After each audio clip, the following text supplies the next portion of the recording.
Hello दोस्तों, मैं रविंद्र कुमार आपके इस new YouTube channel RS study classes पर आपका हार्दिक स्वागत करता हूं, अभिनंदन करता हूं। आज हम पढ़ेंगे विसर्ग संधि। विसर्ग संधि के अंतर्गत पार्ट 2 होगा हमारा, और पार्ट 2 के अंतर्गत नियम नंबर 2 है। नियम नंबर पहला हमने पहली वीडियो में करा दिया है, तो मैं आपको ये स्टार्ट कराने से पहले आपको बता दूं कि वीडियो को ज़्यादा से ज़्यादा शेयर करें, सब्सक्राइब करें और कमेंट जरूर किया करें कि आपको ये समझ में आ रहा है या नहीं आ रहा है। तो आइए पढ़ते हैं नियम नंबर 2, विसर्ग का र होना। विसर्ग का र कब होता है? तो आइए हम इसकी छोटी सी डेफिनेशन लिखते हैं, और डेफिनेशन के अंतर्गत हम जानेंगे कि विसर्ग का र कब हो जाता है। तो यदि विसर्ग के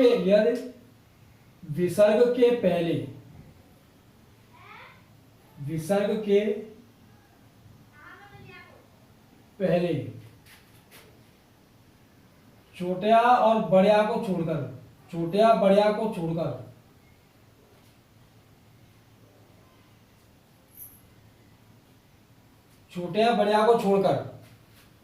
कोई भी स्वर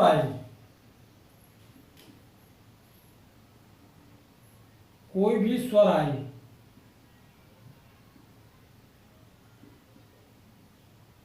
तथा बाद में विसर्ग के बाद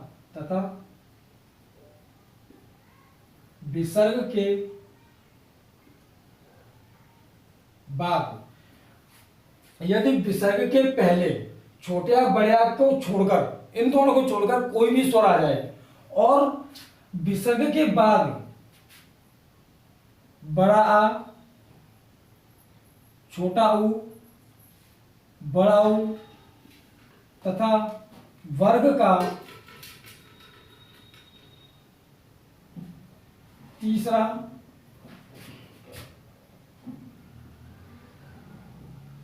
चौथा और पांचवा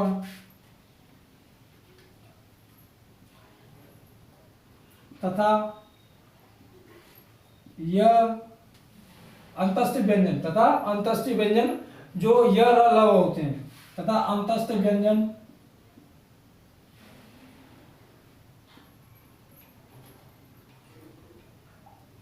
य र ल व, अंतस्थ व्यंजन य र ल व आए तो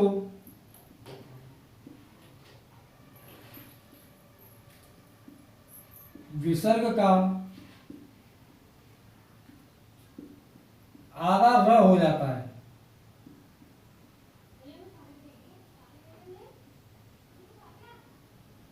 तो हमने क्या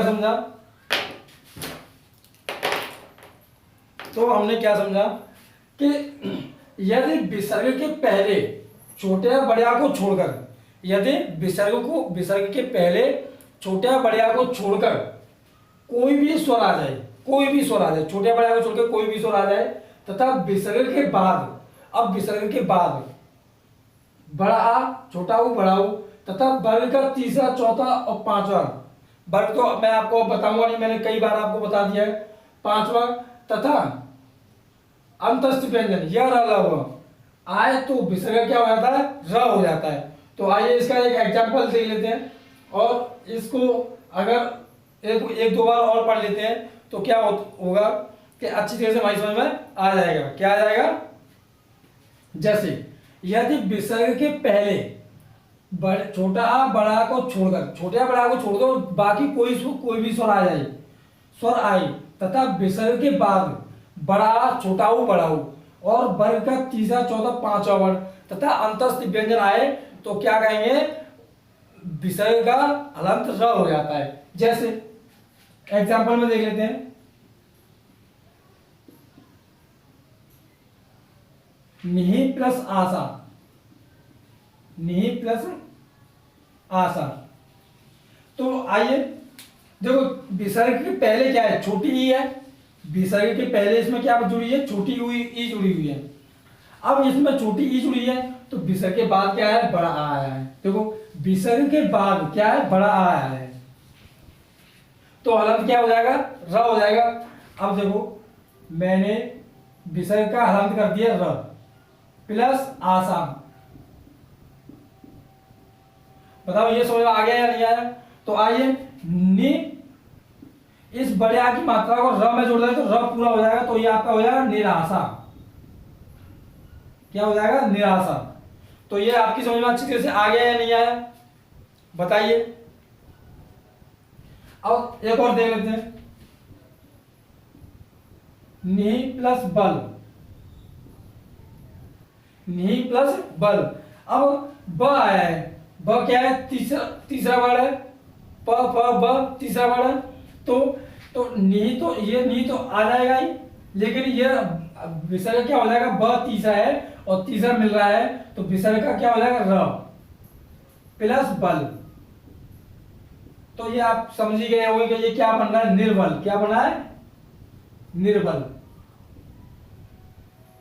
तो ये आपकी समझ में बहुत अच्छी तरह से आ गया होगा, और ऐसे ही पढ़ेंगे बिल्कुल। आपकी समझ में अगर कुछ भी ना आए, कुछ भी ना आए, तो हमें कमेंट करके जरूर बताएं, और हमें ये जरूर बताया करें कि आपको किस मैटर पर आपको वीडियो चाहिए। तो आप हमको एक कमेंट में लिख के दें कि हमें इस चीज़ पे वीडियो बना के दो, तो हम उस चीज़ पे भी वीडियो आपको बना के देंगे, और बहुत अच्छी वीडियो बना के देंगे। आपको कोई ऐसा नहीं लगेगा कि हमने कमेंट में लिख के अच्छा नहीं किया। आप ये कहेंगे कमेंट में लिख दिया और हमने वीडियो मिली तो मज़ा आ गया, कुछ भी हो। तो इसको इसका एक स्क्रीनशॉट ले लीजिए। इसके बाद रूल नंबर 3 कराने वाला हूँ, नियम नंबर 3।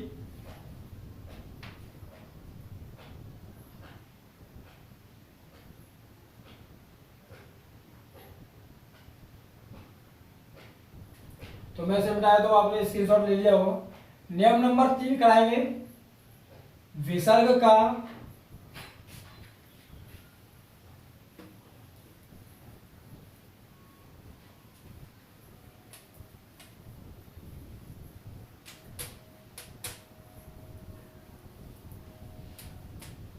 नियम नंबर 3 है आपका, विसर्ग का स होना। नियम नंबर 3 है आपका ये, और पार्ट 2 ये तो मैंने आपको बता ही दिया है। तो विसर्ग का स होना, तो मैं इसमें थोड़ी सी इंक डाल लेता हूं, चल नहीं रहा है थोड़ा अच्छी तरीके से। तो आप बिल्कुल अच्छी तरह से पढ़ते रहें, और किसी चीज़ की कोई टेंशन ना लें। अगर किसी की कोई दिक्कत है तो कमेंट में लिख के जरूर बताएं।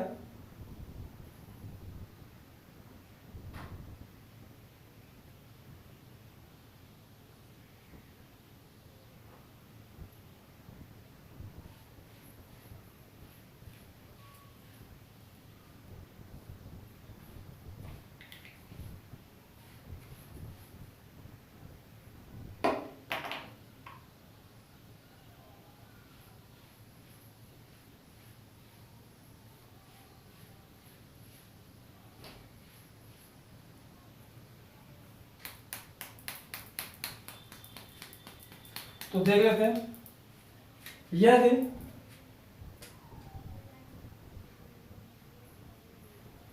विसर्ग के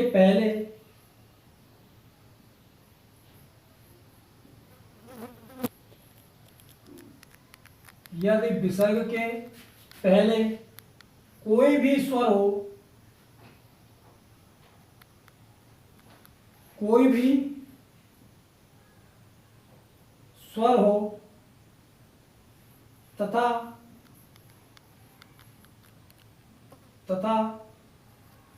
च, छ और पूरा स हो, तो विसर्ग का क्या हो जाएगा? विसर्ग का हलंत स हो जाएगा।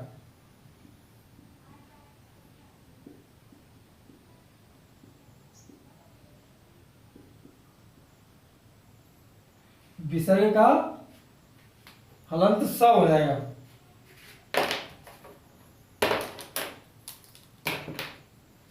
देखो,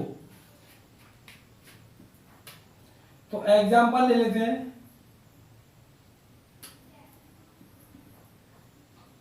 नि प्लस चिंत, नि प्लस चिंत। अब बताओ विसर्ग का क्या हो जाएगा, विसर्ग का क्या हो जाएगा। तो देखो मैंने आपको बताया कि यदि विसर्ग के पहले कोई भी स्वर हो, कोई भी स्वर हो तथा बाद में, या ऐसे लिख देना, तथा विसर्ग के बाद में, विसर्ग के बाद में च छ तथा स हो तो विसर्ग का हलंत स हो जाता है। अच्छा बताओ, तो नी, तो ये च आया है इसमें, देखो च आया है कि नहीं, देखो विसर्ग के बाद च है तो विसर्ग के बाद च है, तो क्या हो जाएगा, ये हलंत स हो जाएगा प्लस चिंत। तो ये आपका क्या हो जाएगा, निश्चिंत। क्या हो जाएगा,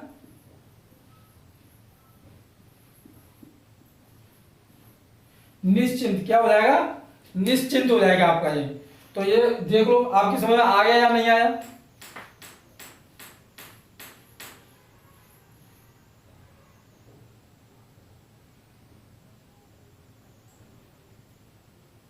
तो समझ में आपकी में ये आ गया होगा। एक और देख लेते हैं, नि प्लस छल। ये छ देखो, विसर्ग के पहले कोई भी स्वर हो और विसर्ग के बाद क्या हो, च हो, छ हो, तो क्या आया है, छ आया है। तो नि का क्या हो जाएगा, विसर्ग का क्या हो जाएगा, स हलंत प्लस छल। तो क्या हो जाएगा ये आपका निश्छल। क्या हो जाएगा, निश। तो बताइए आपकी समझ में आ गया नहीं आ गया। बहुत बहुत अच्छी तरीके से आपकी समझ में आ रहा होगा, मैं जानता हूं। और लेकिन अगर आपकी समझ में कुछ भी नहीं आ रहा हो तो कमेंट करके हमें बताएं, हम आपको बताएंगे कि आपकी क्या प्रॉब्लम है, उसको हम यहाँ सॉल्व करेंगे, बहुत अच्छी तरीके से सॉल्व करेंगे। आप हमें कमेंट करके जरूर बताएं। ये आपको बिल्कुल बेसिक से पढ़ाया जा रहा है। कैसे पढ़ाया जा रहा है, बिल्कुल बेसिक से, यहाँ कोई ट्रिक वगैरह नहीं चल रही है, बिल्कुल बेसिक से पढ़ाया जा रहा है। और आपका बेसिक क्लियर होगा तभी आपको ट्रिक समझ आएगी। जब तक बेसिक क्लियर नहीं है तो आपको कितनी भी ट्रिक करा लो तो आपकी समझ में नहीं आएगी। ट्रिक से भी कराएंगे, ट्रिक से भी कराएंगे, लेकिन कब, जब हमारा पूरा बेसिक कंप्लीट क्लियर हो जाएगा अच्छी तरीके से। पहले बेसिक क्लियर करें, बाद में ट्रिक की तरफ चलेंगे। तो इसका एक स्क्रीनशॉट और ले लीजिए आप।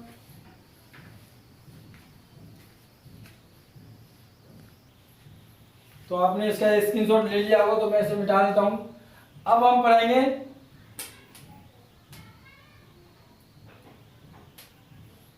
नियम नंबर 4। नियम नंबर 4,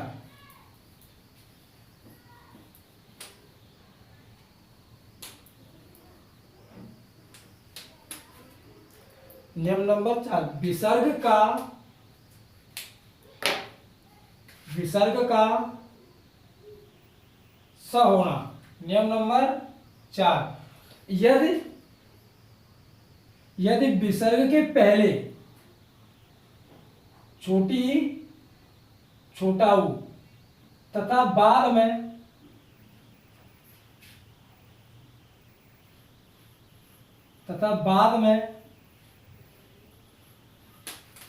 क और ख, ट ठ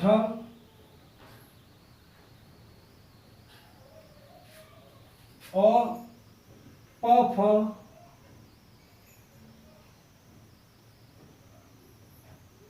और प फ आए तो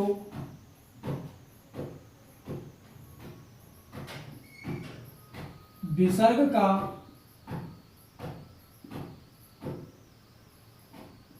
क्या हो जाता है, विसर्ग का आधा स हो जाता है।